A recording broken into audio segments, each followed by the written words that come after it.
How to fix Microsoft Office error 30147-45. 1. Troubleshoot in Windows clean boot state. 2.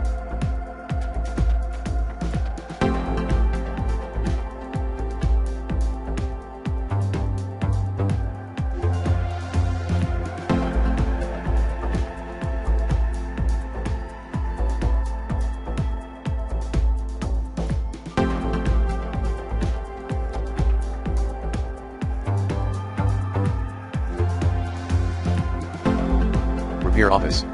3.